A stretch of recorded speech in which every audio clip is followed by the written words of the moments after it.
이스라엘을 시험하신 하나님이라는 제목을 가지고 말씀을 전하고자 합니다. 학생들에게 시험이 없다면 그들의 실력을 알 수가 없을 것입니다. 그래서 학생들을 가르치는 선생님들은 그들의 실력 향상을 위해서 알고 있는 지식을 전달하기 위해 최선을 다하고 계시는 것입니다. 이것은 성도들에게 복음을 전하는 목회자나 자녀를 키우는 부모에게도 해당이 될 것입니다. 하나님을 섬기는 부모들이 올바로 서 있어야만 그 신앙을 자녀들에게 전달할 수가 있으며 늘 삶으로 살아내는 것을 보여줘야만 자녀들이 올바른 믿음을 가질 수가 있는 것입니다. 이것이 바로 의인의 자녀들이 천대까지 복을 받을 수 있는 방법이에요. 이스라엘은 BC 1405년경부터 약 5년간 여호수아의 인도하에 가나안에 들어가기 위한 정복 전쟁을 치렀습니다. 이 전쟁은 이스라엘의 배후에서 하나님께서 직접 역사하셨기 때문에 엄청난 승리로 끝났습니다. 그러므로 세상의 전쟁은 인간의 힘으로 하는 것이 아니라 하나님의 은혜라는 것을 이스라엘은 배웠을 것입니다. 여호수아와 동시대에 살던 장로들이 모두 다 죽자 백성들은 여호수아가 믿음으로 사는 것을 보여주었음에도 불구하고 자기들의 옳은 대로 살아가기 시작을 했습니다. 가나안에 들어가는 것은 아주 특별한 일입니다. 그렇기 때문에 부모들은 자녀들에게 끊임없이 하나님을 가르쳐야 하고 자녀들은 배운 대로 살아내야만 가나안에 들어가서 믿음대로 살아갈 수가 있습니다. 그러나 이스라엘은 믿음대로 살지 않았고 가나안 사람들을 쫓아내지도 못했어요. 이렇게 남겨진 가나안 사람들을 성경은 하나님께서 이스라엘을 훈련하기 위해서 가나안 사람들을 남겨두셨다라고 기록하고 있습니다. 하나님은 환경이나 사람이나 시간까지 모두 훈련의 도구로 사용하십니다. 여러분이 만약 버리지 못한 습관이나 욕심과 정욕이 있다면 하나님은 여러분을 성장시키기 위해서 그 남겨둔 것을 도구로 사용하십니다. 하나님의 훈련이 얼마나 고통스러운지 이스라엘을 통해 우리는 배울 수가 있고 지금 우리가 사사기를 배우는 이유이기도 합니다. 하나님이 손을 드시면 절대로 타협이 없어요. 그리고 빠져나갈 구멍이 없습니다. 우리가 부모님들에게 찾아가서 이거는 이렇고 저거는 저렇다고 얘기하면 어때요? 부모님들은 그래 다음부터 잘해 이러죠. 하나님은 그러지 않아요. 그래? 그러니까 고쳐. 이렇게 말씀하시는 분이 하나님이라 말해. 남겨두신 이방 민족은 블레셋의 5 군주와 가나안 족속과 시돈 족속과 히위 족속이었습니다. 이스라엘은 성숙한 믿음이 없었기 때문에 가나안 사람들과 섞여 살면서도 신앙적인 거부감이 전혀 없었어요. 그들은 양심의 가책이 없었으므로 말씀을 어기는 죄를 짓고도 하나님이 전혀 두렵지 않았습니다. 자기의 소견에 옳은 대로 살아가는 백성들을 보시며 하나님은 그들을 돌이키기 위해서 노력을 하셨기 때문에 이방 민족을 통해서 시험하신 것입니다. 이스라엘에게 시험은 고난이며 감당하기 힘든 고통이에요. 안타까운 것은 그들이 하나님을 만났고 말씀을 들었습니다. 말씀을 알기 때문에 믿음대로 살았다면 채찍의 도구는 필요 없는 것입니다. 우리가 나쁜 습관을 남겨놨어요. 욕심을 남겨놨어요. 이것을 남겨놓지 않으면 하나님은 도구가 없기 때문에 그 사람을 채찍질하지 않는다 말이죠. 처음부터 명령하신 대로 그들을 쫓아냈더라면 하나님께서는 그들이 승리하도록 은혜를 주셨을 것이고 평안과 안식을 주셨을 것입니다. 이들은 가나안이라는 축복을 아주 엄청난 축복을 받았음에도 불구하고 올바른 선택을 하지 못했기 때문에 하나님이라는 지름길을 놔두고 인생을 돌아가게 된 것입니다. 신명기 8장 2절 내 하나님 여호와께서 이 40년 동안 내게 광야길을 걷게 하신 것을 기억하라. 이는 너를 낮추시며 너를 시험하사 내 마음이 어떠한지 그 명령을 지키는지 지키지 않는지 알려 하심이라. 하나님께서는 자녀들의 신앙이 올바로 섰는지 아니면 세상을 향해 있는지 끊임없이 시험하십니다. 절대자이신 하나님은 자녀들을 천국으로 인도하려는 사랑을 가지고 계세요. 그러므로 자녀들을 향한 긴장을 절대로 늦추지 않습니다.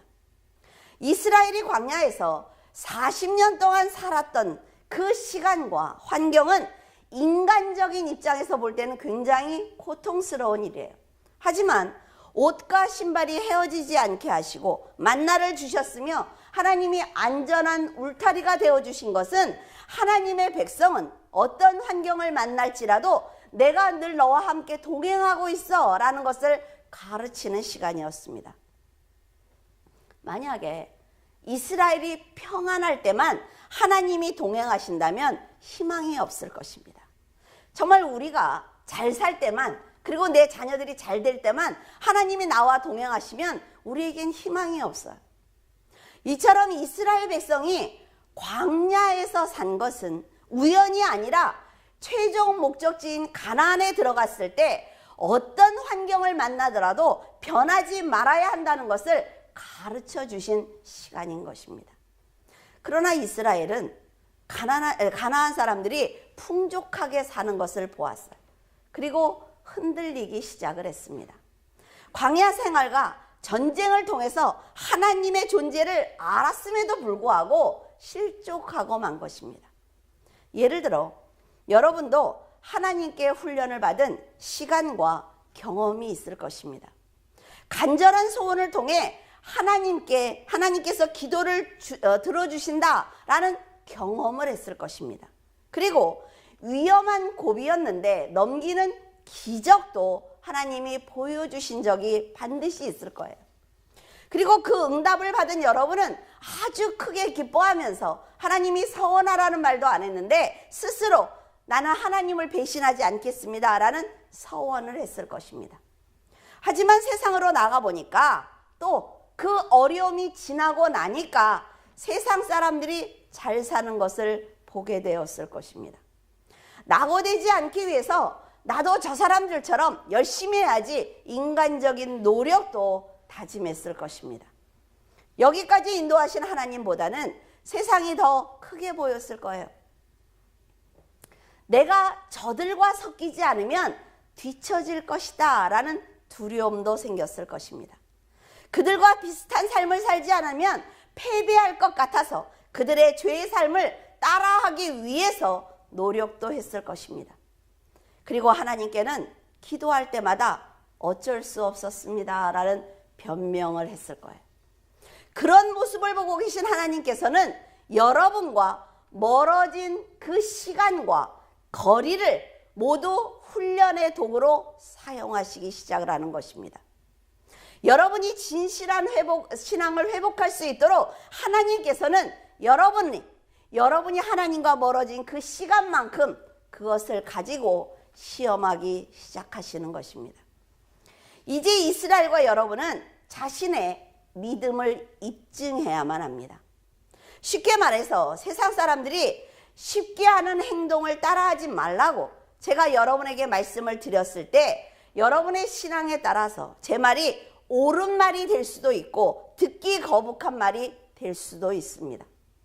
여러분의 믿음과 인격에 따라 제가 전한 말씀이 다르게 들리기 때문에 그래요.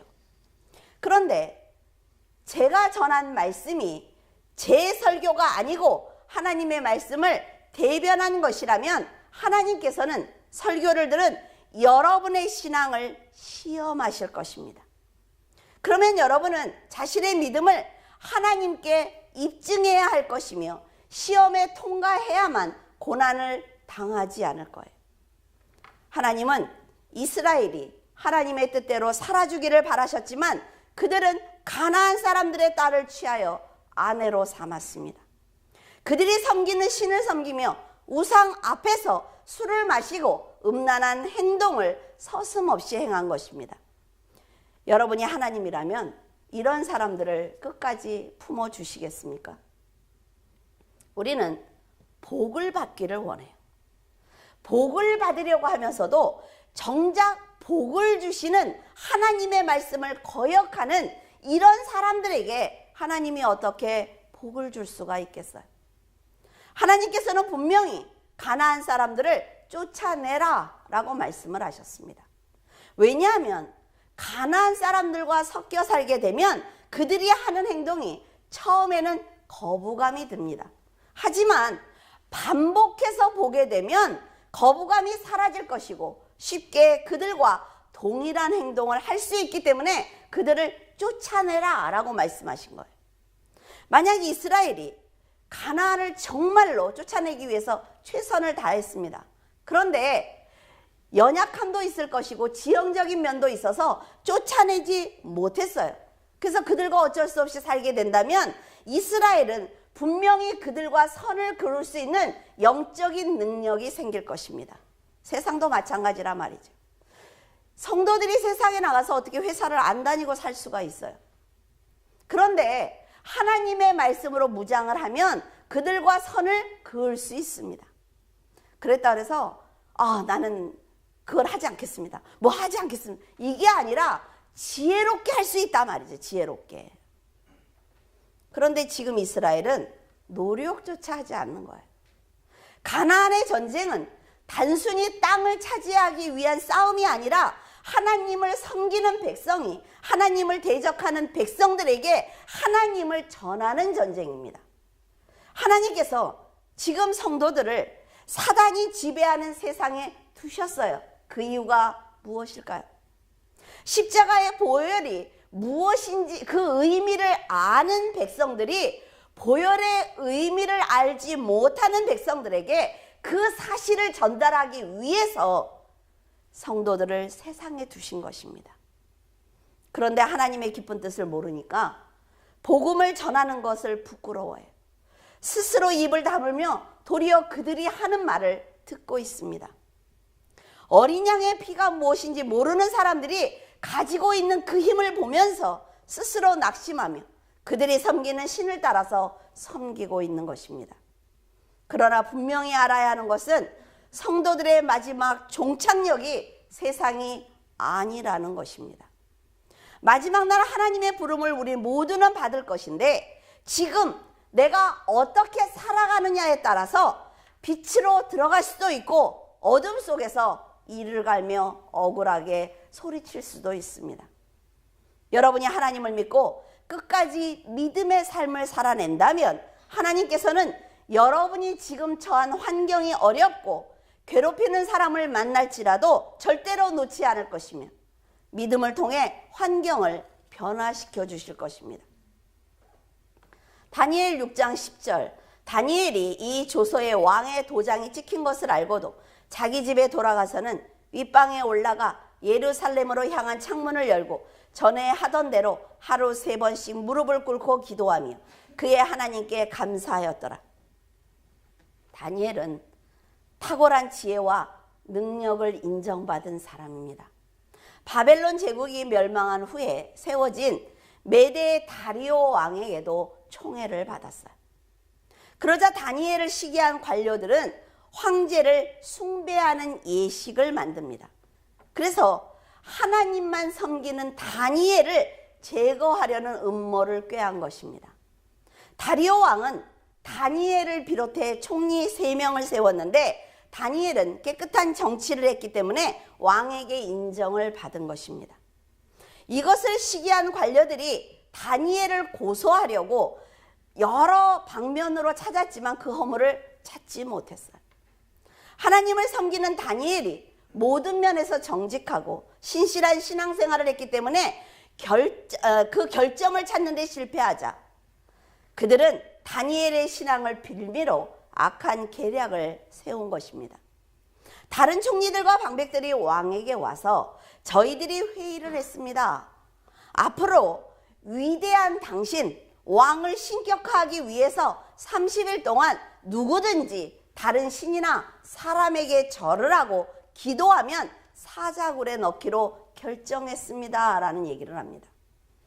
이들은 다니엘이 목숨을 구하기 위해서 30일 동안 기도를 쉬지 않을 것이다 라는 것을 알고 있었단 말이죠.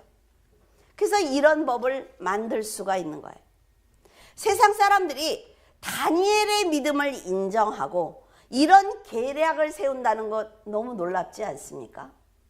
쟤는 틀림없이 하나님을 배신하지 않아. 그러니까 그것을 가지고 우리가 어떤 법을 한번 정해보자. 이것과 똑같은 거예요. 얼마나 본이 되는 삶을 살았으면 신앙을 빌미로 모함할 수 있는지 아주 놀랍습니다. 그들은 왕을 신격화하기 위해서 이 조서의 어인을 찍어 메대와 바사의 백성들에게 무조건 지키도록 해야 한다고 지금 말하고 있습니다. 그러자 다리오 왕은 자기를 신격화한다니까 싫을 이유가 없는 거예요. 그래서 어인을 찍어서 금령을 내립니다. 절대로 30일 동안 다른 신이나 사람에게 절하지 마라. 하나님을 섬기는 다니엘에게 아주 큰 위기가 찾아왔습니다. 이제 그는 삶과 죽음을 스스로 선택해야 하는 순간을 맞이한 것입니다. 다니엘은 총리와 관료들이 이스라엘 사람인 자신을 시기하는 것을 알고 있었어요. 자신을 위기에 빠뜨리려고 이 계획을 세운 것도 알고 있었습니다. 어쩌면 왕의 명령을 거역하고 하나님께 기도를 드리는 순간 지금 자기가 누리고 있는 힘과 권세와 목숨까지 다 빼앗길 것이다 라는 것도 알고 있었습니다. 이런 상황이라면 여러분은 어떤 선택을 하시겠습니까? 그래, 위기를 일단 넘기자. 일단 넘기고 또 하나님한테 잘하면 되지. 그런 생각을 하지 않겠어요? 하지만 다니엘은 이 모든 사실을 알면서도 자기 집으로 돌아가서 예루살렘을 향해 창을 열고 하나님께 감사 기도를 드리기 시작을 했습니다. 하나님께서 포로된 자신을 지금까지 지켜주셨다는 것을 안다 말이죠. 그러니까 자기의 생명까지도 하나님의 것이라는 것을 인정하는 것입니다. 다니엘의 행동을 주시하고 있던 그들은 왕에게 달려가서 다니엘이 지금 금령을 어긴 사실에 대해서 고했습니다. 베드로전서 2장 19절에서 20절, 부당하게 고난을 받아도 하나님을 생각함으로 슬픔을 참으면 이는 아름다우나 죄가 있어 매를 맞고 참으면 무슨 칭찬이 있으리요. 그러나 선을 행함으로 고난을 받고 참으면 이는 하나님 앞에 아름다우니라. 다니엘의 참된 믿음을 칭찬하는 것처럼 베드로는 이런 말씀을 기록해 놓았습니다. 당장은 그들에게 부당한 고난을 받고 있는 것처럼 보이지만 억울해도 하나님을 생각하며 슬픔을 참고 있는 다니엘의 모습은 하나님께서 보실 때 아주 아름다웠습니다. 하나님께서는 다니엘의 이런 선한 믿음의 행위를 우리에게 지금 보여주시면서 너희도 다니엘처럼 억울하게 고난을 당할지라도 나를 위해서 인내하며 세상에 믿음을 드러내달라고 부탁하고 계시는 것입니다. 포로가 된 자신과 동행하시며 남의 나라에서 총리로 세워주신 것을 알기에 다니엘은 두렵지도 않았고 하나님을 배신할 생각이 전혀 없었습니다. 다니엘 6장 14절에 보면 다리오 왕이 심히 근심하여 다니엘을 구하려고 마음을 쓰며 그를 건져내려고 힘을 다하고 있다라는 기록이 있어요. 심히 근심했다는 것은 싫어하다, 불쾌하다, 아주 불쾌하게 여겼다라는 뜻입니다. 왕은 관료들이 다니엘을 참소한 그 자체를 지금 아주 불쾌하게 생각하고 있는 것입니다. 구원하려고 마음을 썼다. 이것은 다니엘 때문에 걱정하면서 괴로워했다라는 뜻이에요. 자신이 조서에 어인을 찍었기 때문에 방법이 없단 말이죠. 그래서 이 사태를 주의 깊게 살펴보면서 다니엘을 구하기 위해서 애썼다는 것입니다. 하지만 자신이 이미 백성들에게 약속을 했어요. 그래서 다니엘을 도울 수 없구나라는 것을 알고 사자굴에 넣어라라는 명령을 내립니다. 그는 다니엘이 죽을 만한 죄가 없다는 사실을 알고 있었습니다. 하지만 본디오 빌라도가 죄가 없는 예수님이 십자가를 지는 것에 대한 책임을 회피하기 위해서 손을 씻은 것처럼 다리오 왕은 다니엘의 고난이 어쩔 수 없다는 식의 행동을 취하고 있는 것입니다. 이 상황을 만든 것이 바로 자신이라 말이죠. 그런데도 굶주린 사자에게 끌려가는 다니엘에게 이런 말을 합니다. 네가 항상 섬기는 네 하나님이 너를 구원하실 것이다 라는 어이없는 말을 하고 있어요. 이것이 바로 세상 사람들이 마지막 순간에 성도들을 향해서 던지는 말입니다. 다니엘이 정직한 신하라는 것을 알고 있습니다. 다니엘이 죄가 없이 모함을 당했다는 것도 알고 있지만 자신이 그를 구하면 피해를 입을 것 같으니까 다니엘을 버려버리는 거예요. 그렇다고 정말 그가 하나님을 믿고 하나님께서 역사하실 것이라는 믿음을 가진 것도 아니에요. 그러면서도 네가 그토록 목숨을 다해 믿는 하나님께 네가 기도를 해서 그 하나님의 도움으로 살아나라 라는 말을 하고 있는 것입니다. 그리고 말과는 다르게 다니엘을 던진 굴 입구를 막아버리고 어인과 귀인들의 인을 쳐서 그 입구를 다 봉해버렸습니다. 그러니까 굴이라고 해서 이렇게 생긴 굴이 아니라 구덩이를 얘기하는 거예요. 죽지 않아도 스스로 나올 수 없다 말이죠.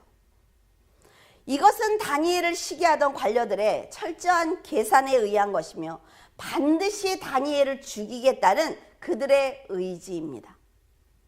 포로로 끌려와서 남의 나라에 살고 있지만 낙심하지 않고 목숨을 다해 믿음을 지켰던 다니엘은 하나님을 향한 그 사랑 때문에 이제 죽게 되었습니다. 그는 하나님을 잘 섬겼다는 이유로 죽음을 맞이하게 된 거예요. 이런 다니엘을 보면서 사람들은 무슨 말을 했을까요? 그렇게 전능한 하나님이라면 자신을 섬기는 백성이 곤경에 처한 것을 보면서 가만히 있으면 안 되는 것 아니냐라고 하나님을 조롱했을 것입니다. 굶주린 사자들에게서 다니엘을 구하는지 한번 보자라는 말을 했을 거예요. 예수님이 십자가에 달렸을 때 네가 메시아라면 그 십자가에서 내려와 너를 구원해봐 라고 조롱하던 사람들과 동일한 행동을 했을 것입니다. 이런 상황에서 다니엘은 어떤 생각을 했을까요? 편안하고 풍족할 때만 하나님을 믿는 신앙을 가졌다면 다니엘은 사자굴로 끌려가면서 살려달라고 소리치면서 울었을 것입니다. 자기는 지금까지 의심하지 않고 열심히 하나님을 믿었는데 하나님께서 어떻게 이렇게 가장 비참한 상황을 만들 수 있는지, 왜 나를 여기서 구해주지 않는지 하나님을 향해서 원망했을 것입니다. 하필이면 왜 나냐는 거지요. 왜 내가 이런 일을 당해야 합니까? 내가 당신을 위해서 이렇게 열심히 헌신을 했는데 왜 나냐고 부르짖었을 것입니다. 하지만 다니엘의 신앙은 달랐어요. 지금까지 축복하신 분이 하나님이라면 고난을 당한다고 해도 그 고난을 온전히 감당하는 것이 내 몫이다 라는 믿음을 그는 가지고 있었습니다. 그는 예루살렘을 향해 기도를 드릴 때 이런 상황이 벌어질 것을 이미 알았고 하나님께서 구해주지 않아도 자신이 마지막으로 가야 할 곳이 하나님의 품이라는 것을 그는 알고 있었습니다. 그래서 끝까지 흔들리지 않는 믿음을 보여드린 거예요. 이것이 바로 하나님께서 이스라엘에게 바라시는 신앙입니다. 자신을 향해 부르짖는 사자를 보면서도 생명을 주신 자도 여호와이고 취하신 분도 여호와라는 생각을 해야만 그 믿음을 보신 하나님께서 사자의 입을 막아주시며 귀한 성도를 살려주시는 것입니다. 여러분도 살아가면서 굶주린 사자처럼 여러분을 향해 울부짖는 고난을 만난 적이 있을 것입니다. 그럴 때 하나님께 자녀로서의 의연한 모습을 보여드리며 하나님의 말씀대로 인내한다면 하나님께서는 반드시 역사하실 것입니다. 이튿날 다리오 왕은 사자굴로 가서 슬피 울며 소리를 질렀어요. 설마 하는 마음이 분명히 있었을 것입니다. 살아계신 하나님의 종 다니엘아, 네가 항상 섬기는 네 하나님이 사자에게서 너를 구원하였느냐라고 소리를 쳤어요. 다리오 왕은 하나님을 믿지 않았지만 다니엘이 섬기는 하나님이 다니엘을 살려주셨으면 좋겠다는 인간적인 간절함이 있었을 것입니다. 이처럼 세상 사람들은 너무나 재미있게도 자신은 하나님을 믿지 않으면서 성도들은 철저하게 하나님을 섬기는 믿음을 보여주기를 원하고 있습니다. 세상을 즐길 것이지 왜 교회에 가느냐고, 너는 왜 이렇게 유난스럽게 신앙생활을 하느냐고 조롱하면서도 성도들이 끝까지 믿음을 지켜주기를 바라는 이해할 수 없는 마음을 그들은 가지고 있단 말이죠. 술자리에서 술, 담배를 먹지 않겠다고 거절을 하면 욕하고 조롱을 합니다. 그러면서 가장 중요한 일이 발생했을 때는 늘 성실하고 정직한 믿음을 가진 성도를 찾는 것이 바로 세상 사람들이 보여주는 모습인 것입니다. 이것은 성도들도 마찬가지인데, 성도는 자신은 편한 대로 신앙생활을 해요. 교회에서 나가면 자기 마음대로 삽니다. 그러면서 목회자들은 항상 그 자리에서 그 믿음을 지켜야 한다는 생각들을 가지고 있어요. 하나님이 보실 땐 똑같단 말이죠. 목회자라는 직분을 받았을 뿐이고 성도라는 직분을 받았을 뿐이에요. 구역장이나 부모가 언제나 거룩하기를 바라는 마음을 가지고 있습니다. 자신은 실수해도 상대방의 실수는 조금도 용납하지 않는 거예요. 다리오 왕도 이런 마음으로 간절하게 다니엘을 불렀을 것입니다. 왕의 목소리를 들은 다니엘은 나는 왕이나 나라에 아무런 해를 끼치지 않았기 때문에 대신들이 뭐해도 하나님께서 자신의 정직함을 아시기 때문에 천사를 먼저 보내셔서 사자들의 입을 막아 놓았습니다. 그래서 나는 살아있습니다 라는 말을 합니다. 왕은 크게 기뻐하며 다니엘을 구덩이에서 끌어올리자 정말 그는 사자로 인해서 상처가 하나도 없었습니다. 다니엘이 산 것을 보자 왕은 다니엘을 참소한 사람들과 그 가족들을 모두 끌어다가 사자굴에 던져버렸습니다. 다니엘이 살아난 것을 본 다리오 왕은 백성과 나라에 조소를 내려서 앞으로 다니엘의 하나님을 두려워해라 라는 명령을 내립니다. 그분은 살아계신 하나님이고 영원히 변치 않는 하나님이며 그 하나님의 나라는 망하지 않을 것이고 그 권세는 무궁할 것이다 라는 말을 해요. 재밌지 않습니까? 다니엘은 그냥 믿음을 지켰을 뿐이에요. 왜? 천국에 가야 하니까.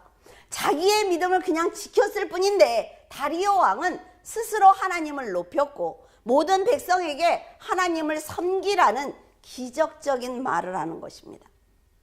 하나님이 이스라엘의 믿음을 보기 위해서 가나안 백성을 남겨두신 것처럼 다니엘의 믿음을 위해서 간교한 계략을 세운 관료들을 남겨두신 것입니다.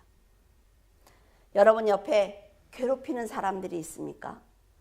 하나님께서 그 사람들을 왜 남겨두셨는지 한번 생각해 보시기를 바랍니다. 다니엘은 하나님의 시험을 통과했고 믿음을 입증해 드렸습니다. 이스라엘을 가나안에 보내시고 가나안 거민을 쫓아내라고 하신 것은 참된 복은 하나님의 백성만 받을 수 있다는 것을 증거하게 하시기 위해서예요. 바벨론에 다니엘을 보내시고 다니엘로 하여금 우상을 숭배하는 자들을 심판하신 것은 참된 복은 하나님의 백성이 참된 백성으로 살아줄 때 받을 수 있다는 것을 그들에게 증거하신 것입니다. 이것이 바로 하나님이 살아있다는 것을 성도들이 드러내는 것입니다.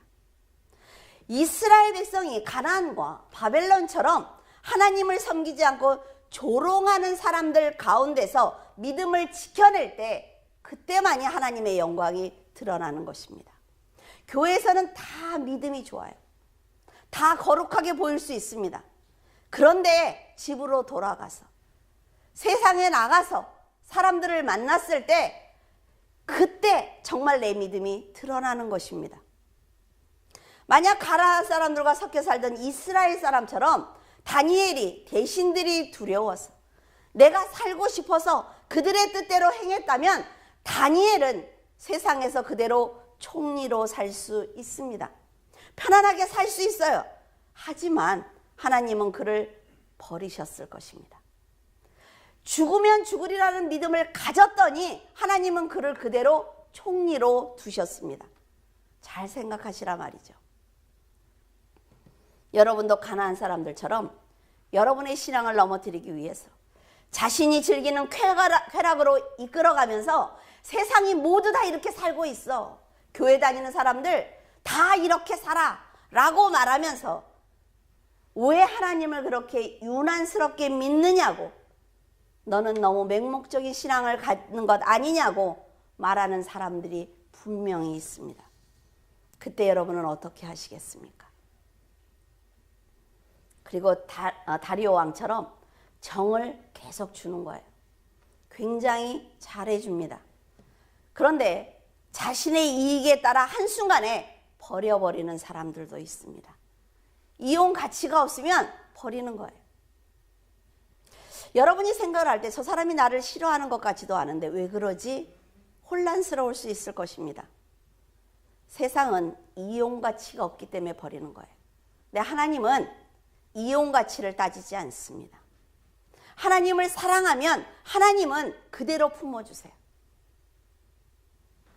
여러분, 이것이 바로 성도가 세상을 살아가면서 당하는 고난이며 육으로 사는 한 당해야 하는 시험이며 믿음으로 이겨내야 하는 성도의 본분인 것입니다.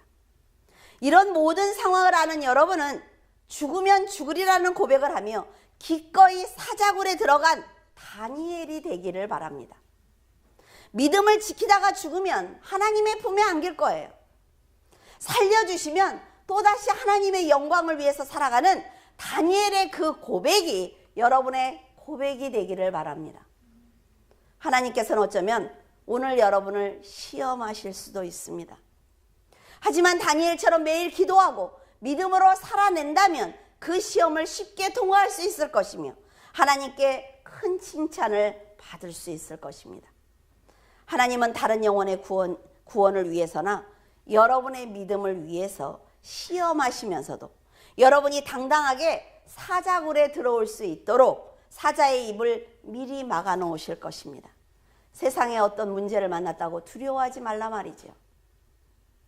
여러분은 충만한 믿음으로 날마다 사자굴에서 살아남는 놀라운 기적의 경험을 하고 그 믿음으로 가나안 땅에서 실족한 이스라엘을 구원해는 하나님의 자녀로 살아가기를 바랍니다. 언제나 하나님께서 원하시는 뜻을 믿음으로 드러내는 성도가 되시기를 예수 그리스도의 이름으로 축원을 드립니다.